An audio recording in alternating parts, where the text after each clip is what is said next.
They called him Chief Dik, the man whose money silenced rumors and whose charm disarmed suspicion.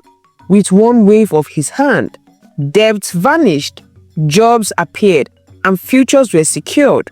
But behind his wild smile and philanthropic gestures lay a truth too dark for the public to grasp. Chief Dik had been married 6 times, and each time his wife had died exactly 5 years after their wedding. But no one ever asked questions. How could he? He paid off the grieving families generously.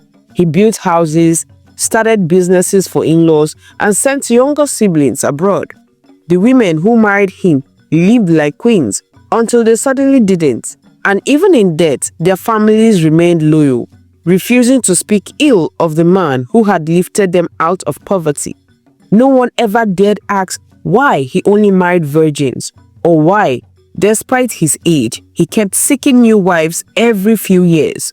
No one, except a few old men who whispered in the shadows. But who cared about whispers in a country drowning in poverty? As long as his wealth flowed, his sins remained buried. In a modest bungalow in Enugu lived a woman named Mama Adora, a petty trader with nothing but faded wrapper and unpaid rent. Her daughter Adora was her only pride, the light-skinned beauty with eyes like crushed coal and the kind of elegance that made heads turn twice. Adora was just 22 when she had sworn off all the flashy boys who circled her like vultures. She was in love with one man, Chuka, the man who ran a small bookshop down the road. He was simple, respectful, and had a calmness that made evil storms feel ashamed. The two of them had decided to keep themselves for marriage. Adora believed in purity, not because anyone told her to, but because it was her choice, her body, her rules. Chuka understood that, and he waited. One cloudy Thursday afternoon, a sleek black SUV with tinted windows pulled up in front of their house. 2 men in clean white kaftans stepped out. They didn't knock. They simply walked in as if they owned the land beneath their feet. Mama Adora, the taller one, asked. She said, "Yes, you've been chosen." "Chosen for what?" she stammered. He smiled faintly and handed a brown envelope. Inside was a letter on gilded paper with the emblem of Chief Dik's foundation. "The chief wishes to meet your daughter. He is interested in marriage discussions. Kindly respond at your earliest convenience." Mama Adora gasped. "Jesus, marriage, Chief Dik, our Adora." The other man nodded. "You receive a welcome gift by tomorrow morning. If the answer is yes, prepare your daughter for a medical evaluation. Chief only marries women of purity." They turned and left before she could ask a single question. That night, Mama Adora couldn't sleep. Her heart raced. Could this be real? A man like Chief Dik interested in her daughter? What had she done right in life? But Adora's reaction wasn't what she expected. "Chief Dik," she repeated with a frown. "Mommy, I don't want to marry that man. He's older than Papa's ghost." "Shut up," her mother snapped. "Do you want to rot in this poverty? Eh? Do you know how many girls would kill for this opportunity?" "I don't care. I love Chuka. We are planning to Chuka." Her mother laughed bitterly. "That boy that sells books with no ceiling fan in his shop. Is it I love you you will eat?" "Mommy, please, I'm not going." "You're going, even if I have to drag you there myself." Adora stormed into her room and slammed the door. But Mama Adora had made up her mind. Poverty had mocked her long enough. This was her deliverance, and no child of hers would block the door to glory. By sunrise, there was a fridge outside their house, a brand new one, wrapped in nylon. Alongside it was a generator, 5 bags of rice, a bundle of 1,000 notes, and a simple note, "More to come." Adora stood at the window and watched as her mother knelt before the gift like they were sent from heaven. Her heart sank. Somewhere in her guts, something felt wrong. Very wrong, but the web had already begun to spin. Chief Dik had never met Adora in person, but he had already seen her photos, sent secretly by one of his personal scouts. He knew what he wanted, and when Chief wanted something, the world bent to give it. 3 days after the welcome gift arrived, 2 nurses in branded coats visited their home with a soft-spoken woman who claimed to be a doctor. Mama Adora had already prepared her daughter. "You're going for a routine checkup," she lied. "It's free, for women, sponsored by the Chief's foundation." "Mommy, checkup for what?" Adora asked suspiciously. Don't be silly. They're even helping you stay healthy, and you're questioning it." Reluctantly, Adora followed them. They drove her to a clean, quiet clinic on the outskirts of town. The air inside smells like rubbing alcohol. They checked her blood, weight, eyes, and asked routine questions until one of the nurses brought a sealed kit and whispered, "Doctor, this is the virginity test." Adora's eyes snapped open. "Sorry, what? Virginity test?" The nurse hesitated. The doctor turned quickly, surprised. "You didn't tell her?" "No," Adora said firmly. "I'll never agree to this." She stood to leave, heart pounding, but her phone was nowhere in sight. "Your mother signed consent," the doctor said softly. "We were told everything was arranged." "I said no," Adora's voice rose. "I'm not doing it." They tried calming her, but it was no use. She stormed out of the clinic, barefoot, shaking. A car was waiting, but this time she refused to enter. She walked 2 long hours home, dust covering her feet and the fury boiling in her chest. When she reached home, her mother seated, fanning herself like nothing had happened. "You lied to me," Adora said, tears in her eyes. "You let them touch me like I was an object." "Is it not small examination?" her mother replied. "Why are you overreacting?" "It's not small. I told you I don't want this marriage." Mama stood, her voice sharp. "You're behaving like a child. Do you want to suffer like me, eh? Because of one chuka and his tiny shop, when your mates are marrying men who change cars every week." "I love him," Adora said, her voice trembling. Her mother hissed and turned away. "Love won't buy gas. Be ready. The bride price will be paid next week." Adora's heart cracked in that moment. The bride price was paid in full, in one day. The leaking zinc roof was replaced. A brand new TV arrived. Neighbors came, wearing envy, wrapped in compliment. "God has remembered you, Mama Adora," they said. She smiled and nodded, already wearing lace she couldn't afford a week before. But Adora was silent. She barely spoke to anyone. Chuka hadn't come around, and she didn't blame him. What could he do? Chief Dik was a mountain too big for him to fight. Even Chuka's relatives warned him to stay away, lest he bring a curse upon the family. Still, Chuka tried. One evening, as Adora was coming back from the borehole, she heard her name. "Ada." She turned. It was him, standing behind the neighbor's fence. "Why are you doing this?" he whispered. "You promised." Tears welled up in her eyes. "They're watching me. I'm never alone." And it was true. Ever since the test results came back confirming her virginity, Chief Dik had placed 2 bodyguards outside her house. They claimed it was for protection, but to Adora, it felt like a cage. That night, she sat by her window, watching the moon and wondering what kind of man guarded his bride like a criminal. Why did he care so much about her virginity? What was he afraid of? At exactly 9 a.m. the next morning, a message was delivered. She was to move into the chief's estate in 2 days. "Mama, I'm not going," she said quietly. Her mother turned sharply. "You must go. The man has paid. Do you want people to laugh at us?" "I don't care what people say." "You think this life is about love?" Her mother backed. "That boy you love, did he ever build you a house? Did he give me food when I was hungry?"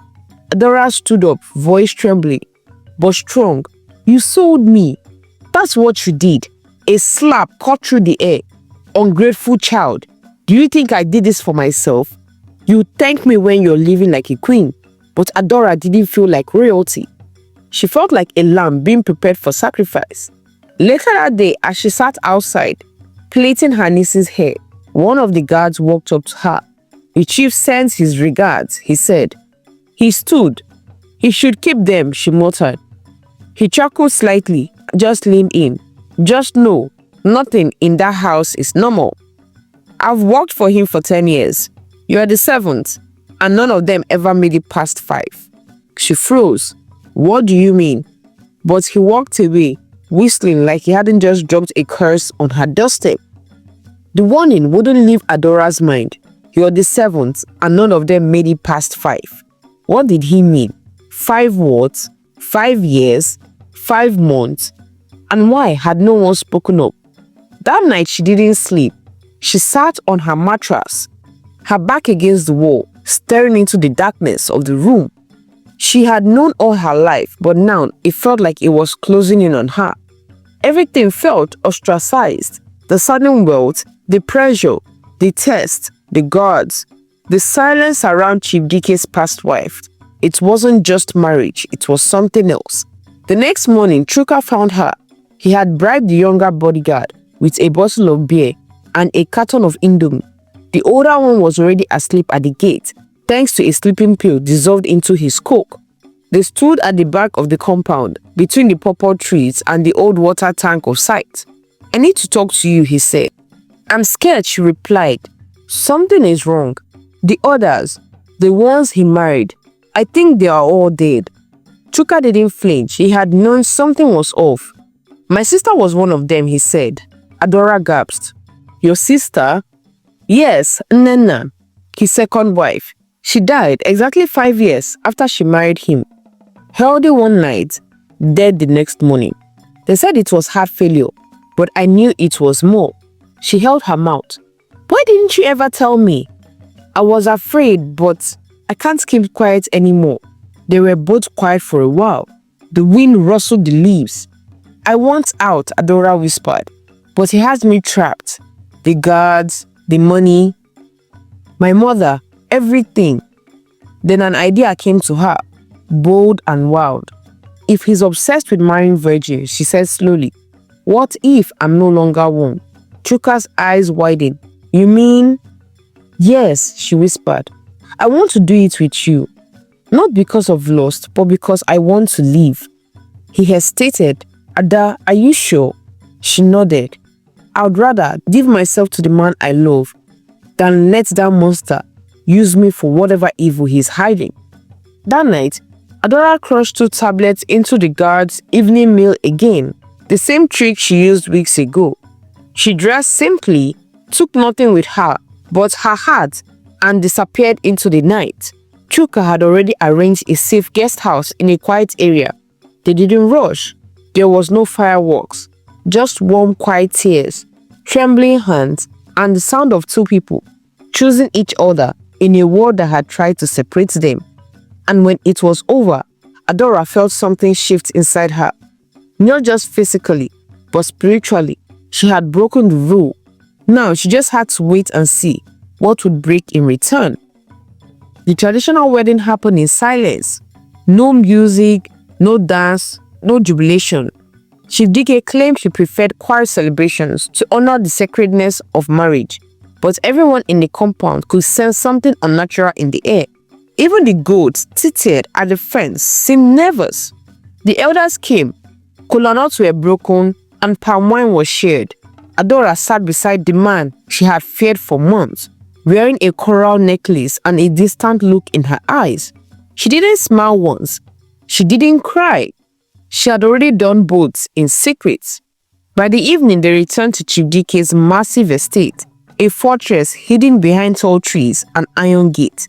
His room was like a hotel suite, marble floors, dim light, walls lined with portraits of his past wives, smiling women who were now buried beneath marble headstones.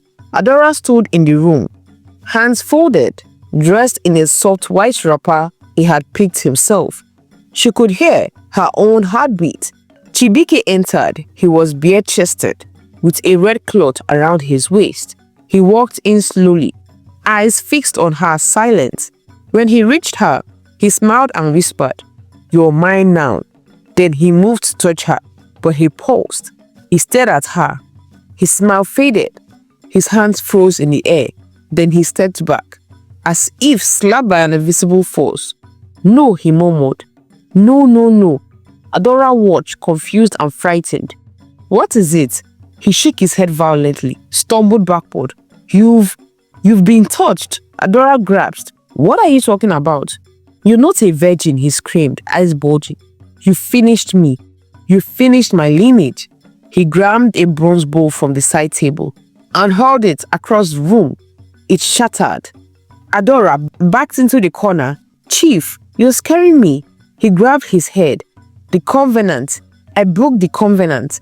Before she could speak again, the door burst open. A guard rushing in, panting. "Sir, your son, something has happened." The boy rushed to the next wing of the mansion. Servants were crying. The boy, Dike's only child, lay lifeless on his bed, eyes closed, lips pale. "No," Chief Dik roared, clutching to his knees. "Not my son. Not him." He looked at Adora's eyes wide and mad. "It's you. You brought this. You broke the seal." "I didn't do anything," she cried. "You were meant to save him. Your purity was his bridge. The moment I touched you and the seal rejected you, he died." And then he let out a long, wild scream, the sound of a man losing not just his son, but his mind. The mansion echoed with screams that wouldn't stop. Chief Dik had lost his only son, the very life he had traded 6 women to preserve. The covenant had been clear: marry a pure girl every few years and protect the secret. In return, his son would live and thrive. But now the bloodline was broken. He ran into the compound barefoot, chest bare, eyes red. His servants tried to restrain him, but he flung them off like rags. "They warned me," he shouted. "The gods warned me not to touch a spoiled one. They said it must be fresh, untouched." The elders who had stayed behind for the marriage rite came out one by one, horrified. Some were his cult brothers, others were silent enablers. "What happened?" one asked, grabbing him. Dik looked up slowly. "I broke the rule." And with that, he began to confess everything, as if the weight of his sins had finally cracked the dam. "I joined them for wealth. They asked for my son. I begged for another way. They said, every 3 to 5 years, bring a virgin, marry her, bind her to the altar, and he will live." He grabbed a handful of sand and smeared it on his head. "I've done it 6 times. They all died after 5 years. But I stayed rich. My son stayed alive." People gasped. Even the guards stepped back in disbelief. Adora stood at the balcony, her hands trembling. Her heart thudded like thunder in her chest. So it was true. Everything. The deaths, the wealth, the virgin obsession, all of it. By morning, Chief Dik had to be sedated. He had torn his own clothes, smashed his windows, and tried to set fire to his own office. His cult brothers tried to contain the situation, but it was too late. Rumors were already spreading across town. They took him to a private psychiatric hospital on the outskirts of Abuja, far from the public eye. But everyone who had seen what happened that night would never forget. When Adora returned home 2 days later, her mother couldn't meet her eyes. She had aged 10 years in just 2 days. Her wrapper hung loosely around her, and her voice were barely above a whisper. "My daughter," she said, falling to her knees. "I'm sorry. I didn't know it was a cult. I didn't know he was killing them." Adora said nothing, tears streaming down her mother's face. "I was blinded by the gifts, by the money. I let greed speak louder than your voice. Forgive me." Still, Adora was silent, because some wounds don't need words. Weeks passed. The story spread like wildfire from Enugu to Lagos, how the richest man in the region had lost his mind on the night of his wedding, how his only son died without a scratch on his body, how his 7th wife returned home untouched and alive. Some didn't believe it. Others swore on their lives that they saw it with their own eyes. But Adora knew the truth, and so did Chuka. She didn't return to the mansion. She didn't collect a single thing from his estate. Not the house, not the gift, not even the lace wrappers her mother had hidden under the bed. She wanted nothing that had been purchased with blood. Instead, she quietly picked up her life again. She helped her mother recover from the shame and shock. And although the betrayal still lived in her chest like a stone, she forgave her. But forgiveness didn't mean forgetting. Chuka stood by her throughout everything. He never once said, "I told you so." He simply showed up with jollof rice when she didn't want to cook, with books when her mind needed peace, and with silence when her heart needed time. One afternoon, they sat together at a small shop, sharing a bottle of malt under the sun. Adora turned to him slowly. "You think I'm ruined?" she asked. He looked at her surprised. "Ruined? Yes. I broke a promise. I gave myself to you out of fear, not love." Chuka took a sip, then smiled. "You didn't give yourself to me. You gave yourself back to yourself. You chose to live, and you chose me, not because you were weak, but because you were strong enough to fight back." Her eyes glistened, and for the first time in months, she smiled, a real one. Later that year, they registered a charity in her name, the Daughters Who Refused to Die. It helped young girls escape forced marriage, get legal support, and rebuild their dreams. People tried to bury Adora with shame, but she used the same earth to plant something new. In the end, Chief Dik remained in a private facility, whispering the names of his wives to the wind. His empire collapsed. His secret followed him to madness. But Adora, she walked free because she broke the rope and broke the curse with her body and her voice. The end. Kindly leave in the comments what you learned about this wonderful story, and I will see you in the next one, my loves. Till then, bye. Thank you so much for watching till the end. Please click on the subscribe button to support us, turn on the post notification to get notified when I upload a new story, like, share, and comment your thoughts. Till then, bye.